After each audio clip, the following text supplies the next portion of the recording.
budget, I defined a comprehensive agenda to prepare for the next American century. Our first priority is to get this economy rolling again. The fear and uncertainty caused by the Gulf crisis were understandable. But now that the war is over, oil prices are down, interest rates are down, and confidence is rightly coming back.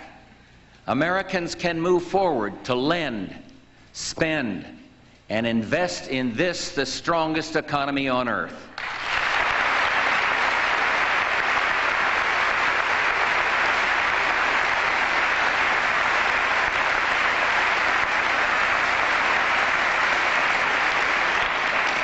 We must also enact the legislation that is key to building a better America. For example, in 1990, we enacted an historic Clean Air Act, and now we've proposed a national energy strategy. We passed a child care bill that put power in the hands of parents, and today we're ready to do the same thing with our schools and expand choice in education. We passed a crime bill that made a useful start in fighting crime and drugs.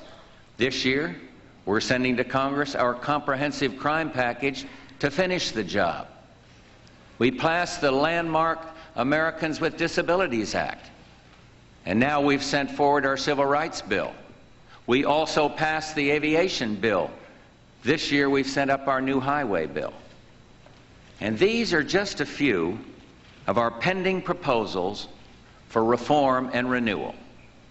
So tonight I call on the Congress to move forward aggressively on our domestic front. Let's begin with two initiatives we should be able to agree on quickly, transportation and crime, and let's build on success with those and enact the rest of our agenda. If our forces could win the ground war in 100 hours, then surely the Congress can pass this legislation in 100 days.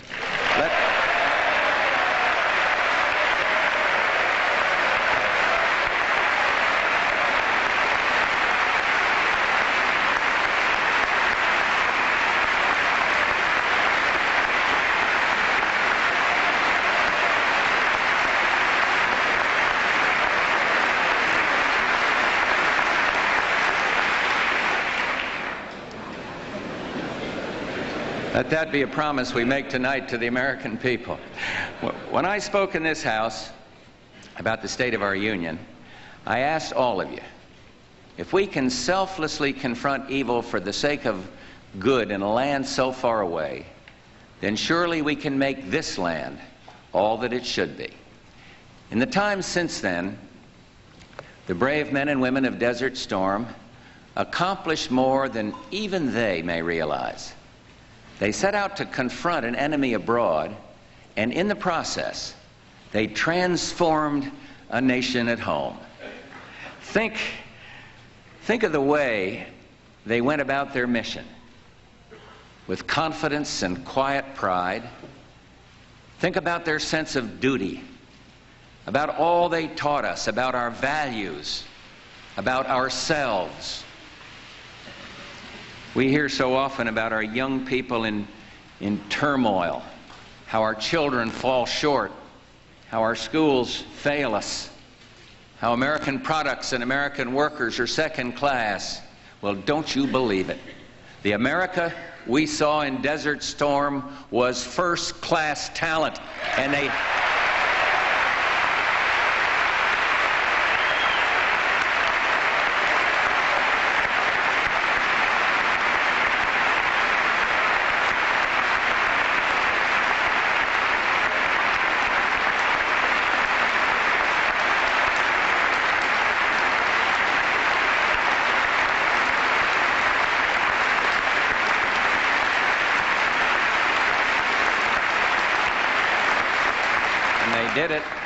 They did it using America's state-of-the-art technology.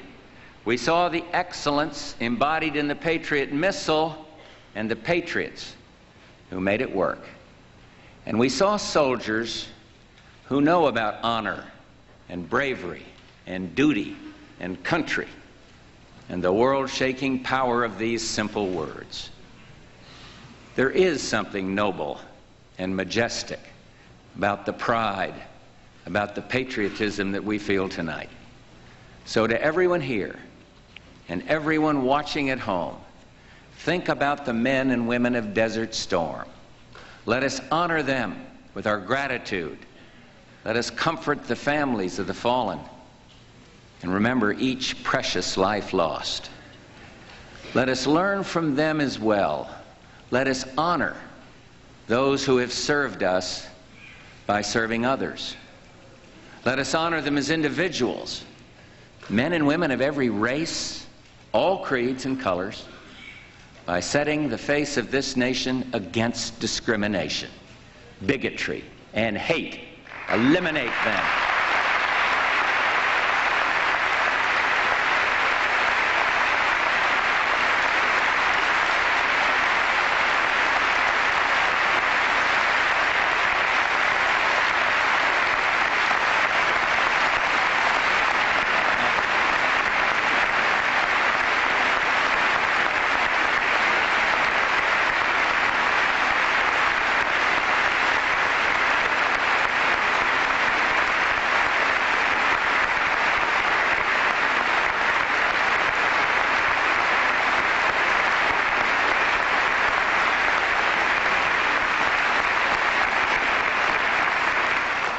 I'm sure that many of you saw on the television the unforgettable scene of 4 terrified Iraqi soldiers surrendering. And they emerged from their bunker, broken, tears streaming from their eyes, fearing the worst. And then there was an American soldier. Remember what he said? He said, "It's okay. You're all right now. You're all right now." That scene says a lot about America, a lot about who we are. Americans are a caring people. We are a good people, a generous people. Let us always be caring and good and generous in all we do.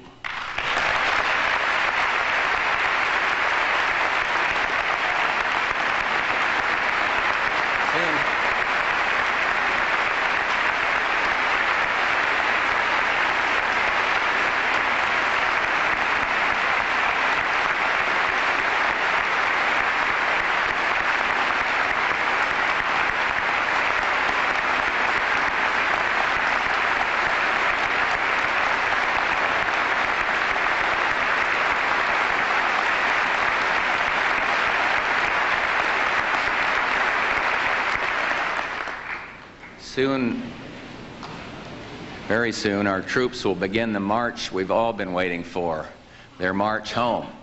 And I have directed Secretary Cheney to begin the immediate return of American combat units from the Gulf. Less than 2 hours from now, the first plane load of American soldiers will lift off from Saudi Arabia, headed for the USA. And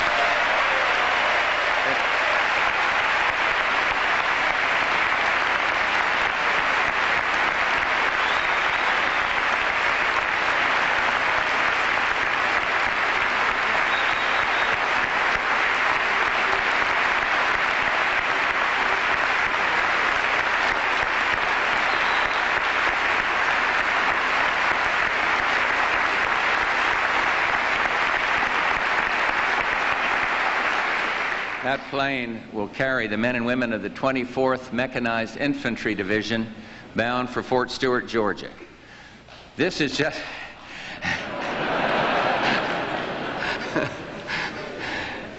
this is just the beginning of a steady flow of American troops coming home. Let their return remind us that all those who have gone before are linked with us in the long line of freedom's march. Americans have always tried to serve, to sacrifice nobly for what we believe to be right. Tonight, I ask every community in this country to make this coming 4th of July a day of special celebration for our returning troops. They may have missed Thanksgiving and Christmas, But I can tell you this, for them and for their families, we can make this a holiday they'll never forget.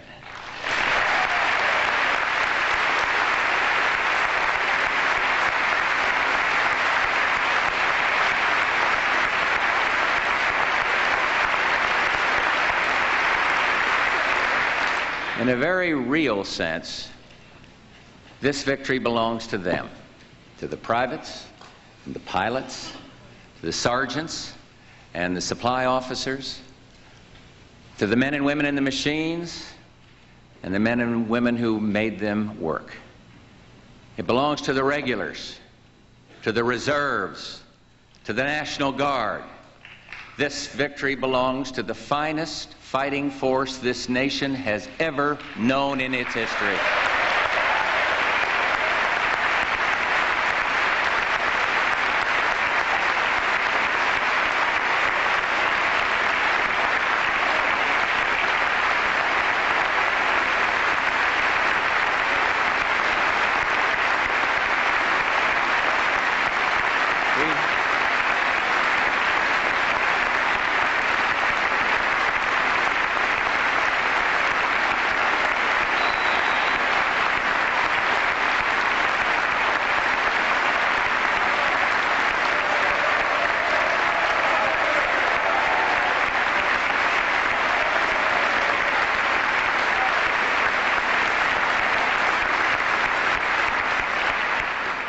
We went halfway around the world to do what is moral and just and right.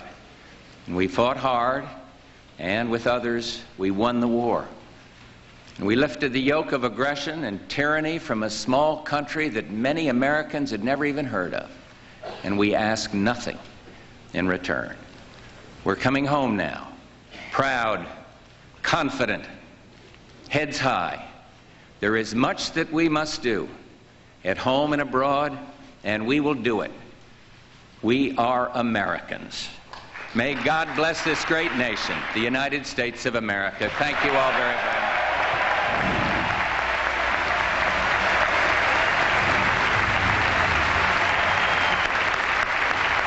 Thank you, guys. Thank you very, very much.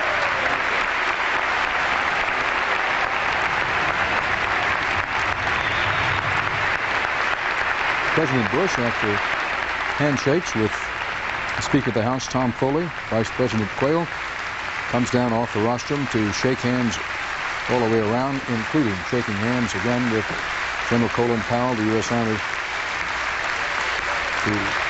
General, who is Chairman of the Joint Chiefs, also with General Carl Bono, who is the Army Chief of Staff, General Carlisle, I should say Admiral Carlisle Trost, Chief of Naval Operations, General Merrill McPeak, who is the Air Force Chief of Staff, and General Alfred M. Gray, Jr., who is the Marine Corps Commandant, and who, by the way, is believed to have been the last U.S. military man to have left Saigon. He had the last gun on the ground at Consomme Airport in Saigon, did Marine General Gray.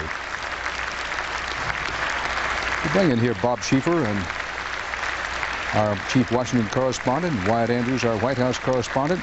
Bob, good news. The President announcing that the 24th Infantry Division, mechanized from Georgia, commanded by Major General Barry McCaffrey, will be coming home immediately.